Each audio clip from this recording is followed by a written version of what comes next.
Sumainyo ang Panginoon. at sumayo rin. Ang mabuting balita ng Panginoon ayon kay San Mateo. Papuri sa iyo, Panginoon. Nung panong iyon, nakita ni Jesus sa napakaraming tao, nahabag siya sa kanila sapagkat sila'y lito at lupaypay para mga tupang walang pastol. Kaya't sinabi niya sa kanyang mga alagad, saganang anihin, ngunit kakaunti ang mag-aani. Idalangin ninyo sa may-ari ng anihin na magpadala siya ng mga manggagawa sa kanyang aanihin. Tinipon ni Jesus ang 12 alagad, binigyan ng kapangyarihan magpalayas sa masamang espiritu at magpagaling ng mga may karamdaman.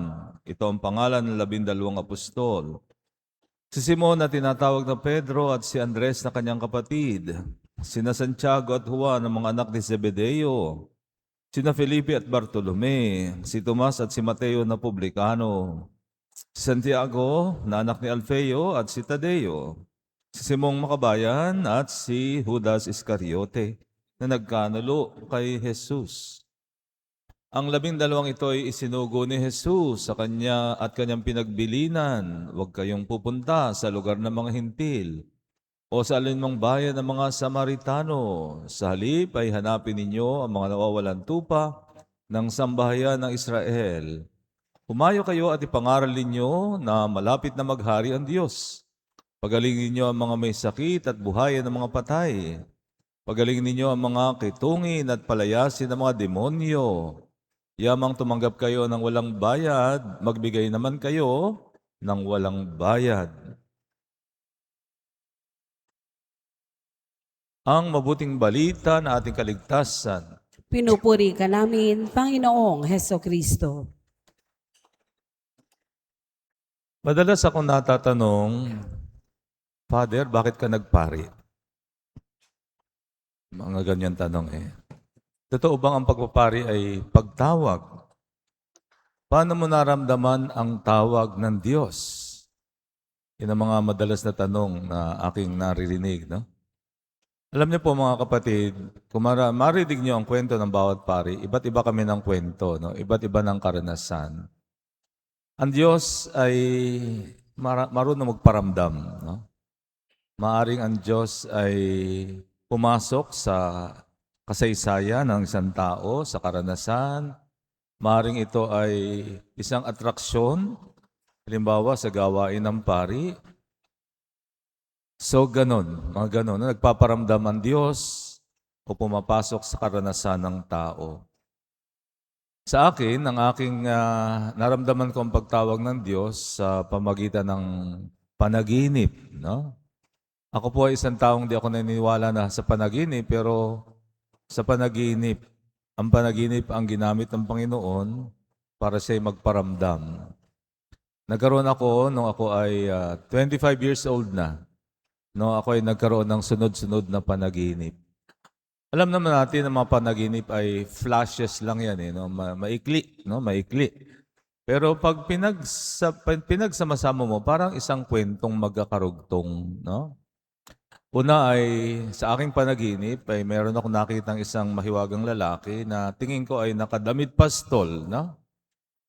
Tingin ko ay malungkot na malungkot. Malalim ang iniisip. Tapos nakita ko na naman siya sa panaginip, nagtatawag siya. Nagtatawag siya ng mga kalalakihan.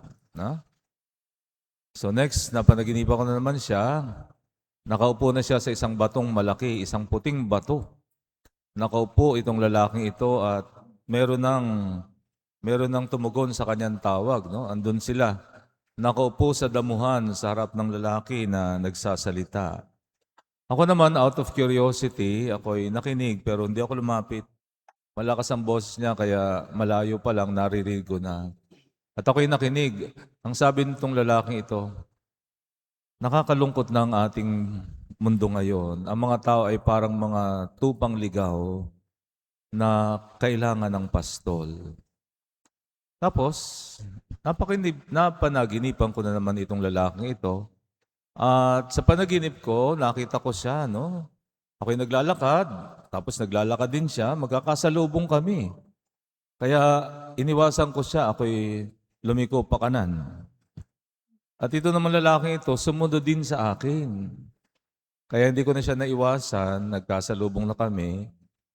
At ako'y kanyang tinanong, ang sabi niya, ikaw, gusto mo bang maging isa sa aking mga pastol?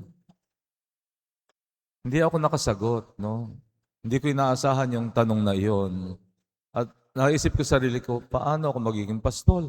Isa ako sa mga tupang ligaw, no? Ako yung dapat pinapastol. Kaya ang lumabas na lang sa bibig ko, bakit ako? No? Bakit ako? At ang lalaking ito ay hindi sumagot. Ngumiti na lamang. Ngiti lamang niya ang aking nakita sa kanyang mga mukha, sa kanyang mukha. At mula noon ay hindi ko na siya ulit nakita sa panaginip. Sa bala ko sana na wag na lang pansinin ang panaginip na ito, subalit habang lumilipas ang panahon, lalong nagiging buhay at matingkad ang panaginip at patuloy na bumabalik at bumabalik hanggang sa ito'y naging dahilan ng kaguluhan na ng aking kaisipan. At marami na tuloy ang naging tanong, ano ba talaga ang direksyon ng buhay ko? Ano ba talaga? May ibang plano ba ang Diyos sa akin? At ilang ulit akong sumangguni sa mga pari, Father, ano bang kahulugan nitong panaginip na ito? At sabi sa akin ng mga pari, baka tinatawag ka. Baka tinatawag ka sa buhay paglilingkod, no? Sa simbahan, maaring sa pagpapari. Hindi ko matanggap. Hindi ko talaga matanggap, no? At mahabang panahon ay iniwasan ko na isipin ito. Sabi ko, imposible. Imposible ang isang taong makasalanan katulad ko ay tatawagin ng Diyos sa buhay pagpapari, no? At alam niyo, ang Diyos ay may paraan. Meron siyang paraan para unti-unti ay mabuksan ang aking isipan. Bagamat hindi ko pa rin naunawaan, subalit binigyan ko ng pagkakataon ang tawag na ito ng Panginoon. At sa 2 taon ko itong pinag-isipan sapagkat marami akong dapat talikuran kasi at the age of 25, ako ay college graduate, nagtatrabaho na, at may plano ng mag-asawa at age 28 kasi may karelasyon na ako noon no? At unti-unti, marami akong kailangan talikuran. Kailangan akong mag-resign sa trabaho. Kinakailangan akong usapin ko muna yung karelasyon ko para, no? Kailangan muna kaming magpaalam sa isa't isa. Sa maraming mga ganong mga bagay na kailangan talikuran at isaayos. Kaya hindi naging madali para sa akin, madugo. At isa pa, yung aking mga magulang ayaw pumayag, no? Nagalit pa nga sa akin ang nanay ko dahil para sa kanya isang malaking pagsasayang na ako ay college graduate, nagtatrabaho na, tapos tatalikuran ko ito para ako'y magpari. Kaya galit na galit sa akin na aking nanay. So ganun pa man ay gumawa ako ng isang desisyon na alam kong hindi nila ikatutuwa at yun ay ang pumasok sa seminaryo. No? So yun ay, kung babalikan natin ang karanasang yun po ay mahigit ng 35 years. No? Ngayon ako'y 35 years. Sa darating na November, ako po'y 35 years ng pari. At kung ako'y tatanungin ninyo, ako'y walang pinagsisihan na ako'y nagpari. Ako'y masaya. Ganun pa man, di ko sasabihin walang problema sapagkat ang problema ay bahagi ng ating buhay. No? Subalit, masaya at hindi ako nagsisi. At kung ako'y tatanungin nyo, kung ako'y sisilang na muli at tatawagin ulit ng Diyos sa pagpapari, magpapari ulit ako. No? So mga kapatid, tayong lahat ay tinatawag ng Diyos sa iba't ibang paraan. Hindi naman kayo tatawagin lahat magpari, no? Imposible naman yon. Iba't ibang paraan tinatawag tayo ng Panginoon. Maaring kayo ay tinawag sa buhay pag-aasawa. Maaring ang tinawag naman iba ay sa buhay pananaliling single blessed. Alam niyo, hindi rin lahat ay nababagay sa buhay pag-aasawa. Marami ang kakilala, hindi dapat nag-asawa. Lalo na kung kayo ay hindi niyo kayang maging tapat sa isang tao. Lalo pa kung kayo ay hindi niyo kayang maging open and honest. Mahirap kayong makarelasyon, no? Maaring hindi kayo sa buhay pag-aasawa. Maaring pinilit lamang ninyo ang sarili ninyo, no? Hindi lahat ay para sa buhay pag-aasawa.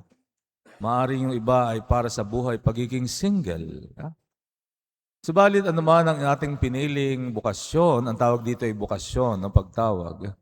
Isa pa rin ang ating bukasyon.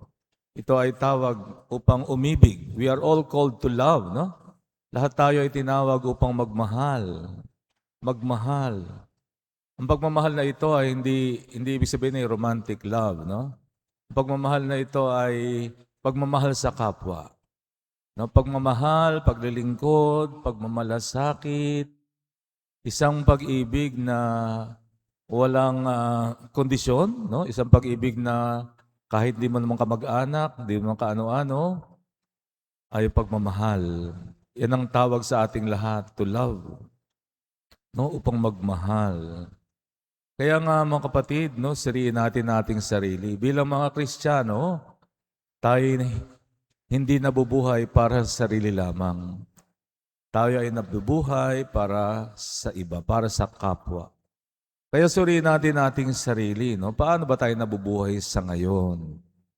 Kasi maaring oo nga, nagsisimba ka, nagdadasal ka, pero ang tingin mo pa rin ay ikaw at ang Diyos lamang, no? Wala kang social consciousness. Wala ka namang malasakit sa kapwa mo. So kung gano'n ang ating pananaw, gano'n ang ating paraan ng pamumuhay, ibig sabihin, nabubuhay ka para sa sarili mo, no? Tandaan natin mga kapatid, balang araw tayong lahat ay harap sa Diyos upang magsulit. At ang ipagsusulit natin dito ay yung paano tayo nagmahal sa kapwa, no? Inaasahan ng Panginoon, tandaan natin mga kapatid, no? We were created in the image and likeness of God. And God, Jesus Christ, our Lord, is the love of God, no? The love of the Father.